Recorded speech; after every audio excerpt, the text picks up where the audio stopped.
Bonjour à tous et bienvenue sur Partout Athlix pour cette nouvelle vidéo dans laquelle nous allons voir ensemble l'utilisation du pouvoir standard de mouvement, vitesse ou déplacement bleu clair, Mind Control.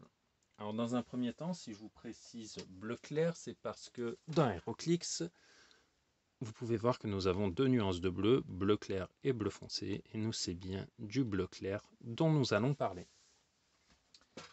Ensuite, second petit rappel, votre caractéristique de vitesse, mouvement ou déplacement, c'est la première qui se trouve dans votre fenêtre de caractéristiques, celle tout en haut.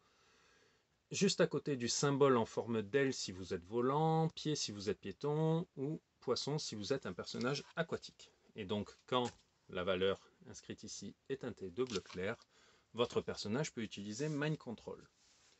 Dans la situation présente, c'est Batman Prime Justice League Unlimited qui va pouvoir utiliser Mind Control.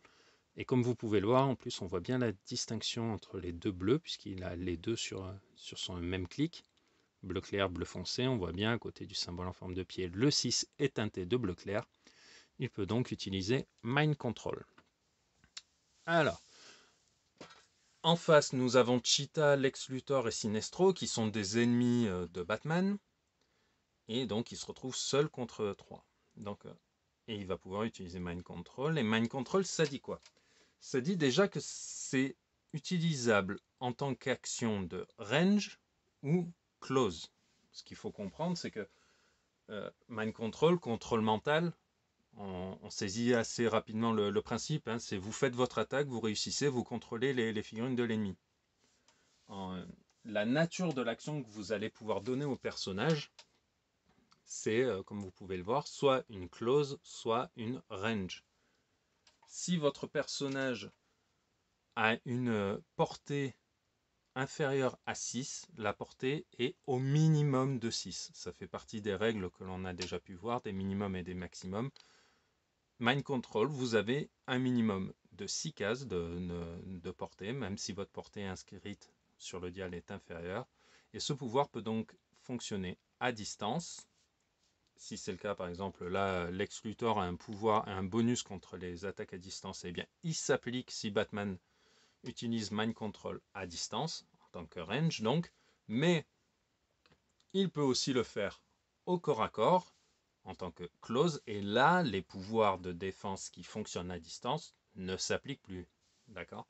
Ça peut être range ou close. Là, c'est présenté avec Batman, le Batman version crooner qui chante, que l'on entend avec la voix du regretté Kevin Conroy dans Justice League Unlimited.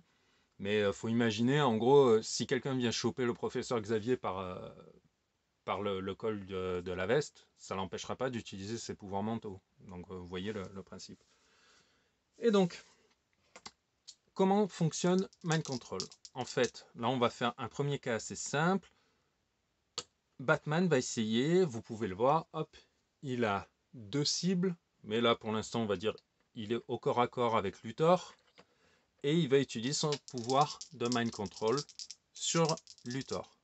Il a 12 d'attaque, Luthor a 18 de défense, un 6 suffit, hop, il fait 6, il peut prendre le contrôle de Lex Luthor. Qu'est-ce qui se passe dans le timing de l'attaque en fait? Donc au lieu d'infliger vos dégâts, vous allez diviser le mouvement de la cible par 2. Donc Luthor a un mouvement de 7, on arrondit au supérieur quand on divise par 2, cela devient 4. Après quoi, vous pouvez soit le déplacer, soit faire attaquer le personnage. Le déplacer avec la valeur divisée par 2, évidemment. Donc vous pouvez faire ça, soit le faire attaquer, comme je disais, dans n'importe quel ordre, et vous pouvez faire les deux actions. C'est soit un, soit l'autre, soit ou alors l'un et l'autre, dans l'ordre que vous voulez. Donc là, dans l'exemple présent, Batman réussit son mind control sur Luthor. Il va pouvoir lui dire, Luthor, tu te déplaces de jusqu'à 4 cases. Eh bien, il va aller contre Sinestro.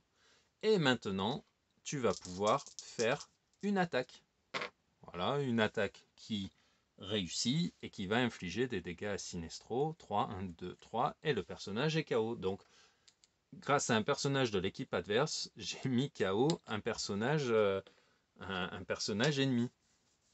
À la fin de la... Et donc, une fois que vous avez fait ça, à la fin, dès que vous avez fait ces une ou deux actions, ça dépend, vous n'êtes pas obligé de le faire bouger et attaquer. Vous pouvez le faire bouger ou attaquer ou bouger ou attaquer puis bouger. Ça, c'est vous qui voyez. Une fois qu'il a fait ces actions, le personnage retourne à la force adverse directement après. Et après, vous, votre action est résolue, vous mettez votre petit marqueur d'action. Donc lui, il a été mis KO par Luthor. Et voilà. Donc là, c'était dans le cas, on va dire, assez simple du contrôle mental d'une seule cible. C'est pas très compliqué, hein. Vous jouez le personnage comme s'il était à vous. La question qui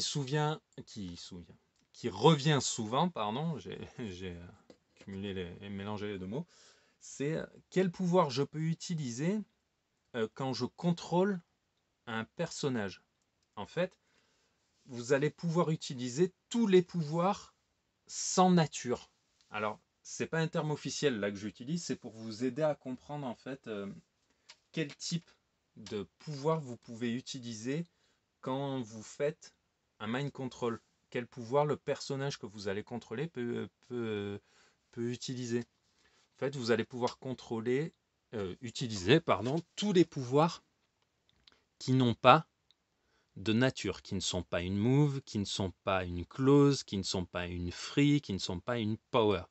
Comme par exemple, on va prendre dans les dégâts, vous pouvez prendre par exemple Close Combat Expert ou Range Combat Expert.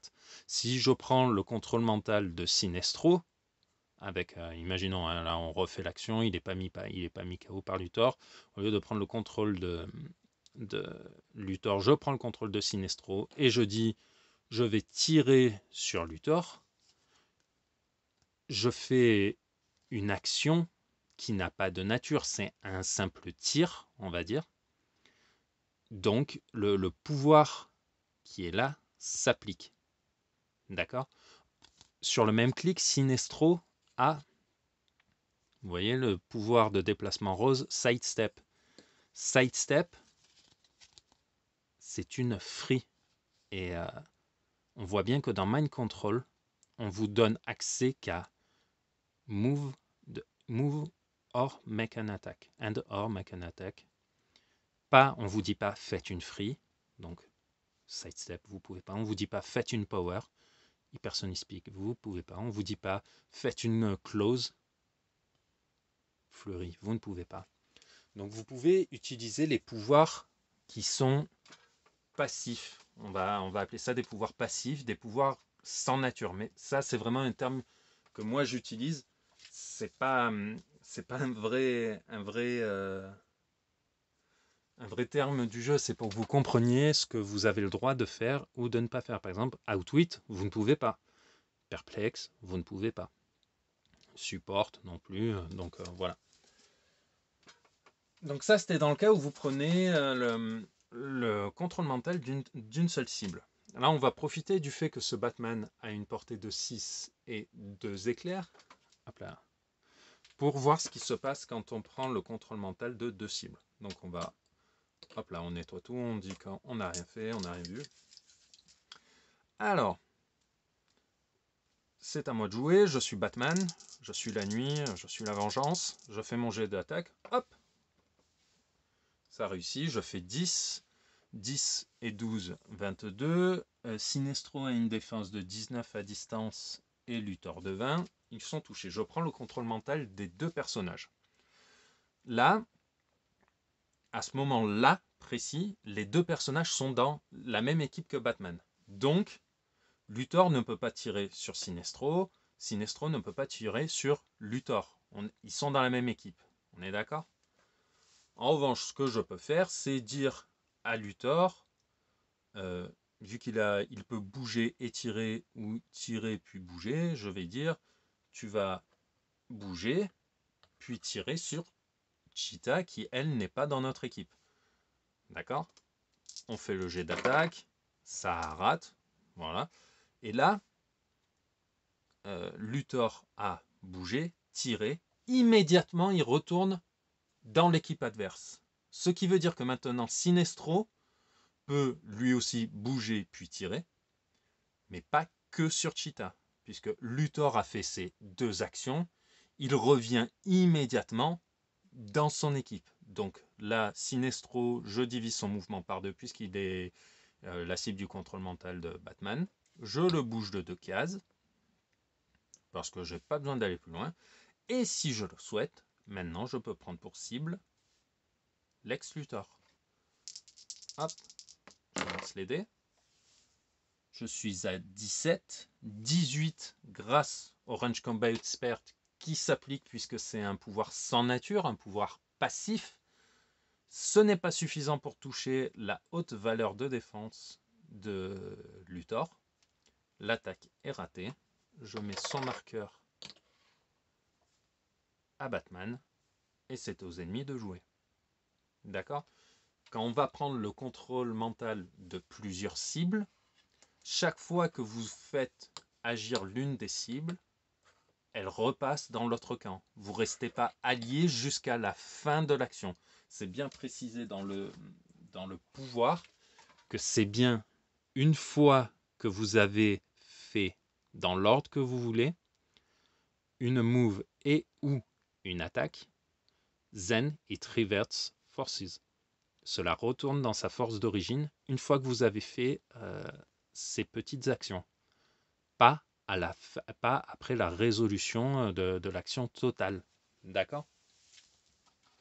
Donc voilà, je pense qu'on a fait le tour de Mind Control. Les applications sont quasiment infinies. Hein. C'est un pouvoir qui est très fin à utiliser. Souvent, c'est des équipes qui vont être pas forcément articulées autour, mais c'est rare que vous vous retrouviez avec un mind control comme ça, random, dans une équipe où vous dites, tiens, je l'ai mis là parce que bon, j'avais de la place. En général, si vous avez de la place, vous calez une relance, un outwit, un perplexe, un pouvoir de soutien. Là, ça demande de la finesse, ça demande de pouvoir placer un personnage et d'avoir des lignes de vue, puisque si vous le faites en tant que range, vous devez avoir la ligne de vue sur votre cible. Donc voilà, c'est un pouvoir qui est assez fin, que j'utilise que quand je joue ce Batman, pour être franc, parce que c'est très rigolo à faire, voilà, surtout quand on a l'épisode en tête. Donc voilà, si vous avez des questions, n'hésitez pas à les laisser dans les commentaires. Et en attendant, je vous dis à bientôt.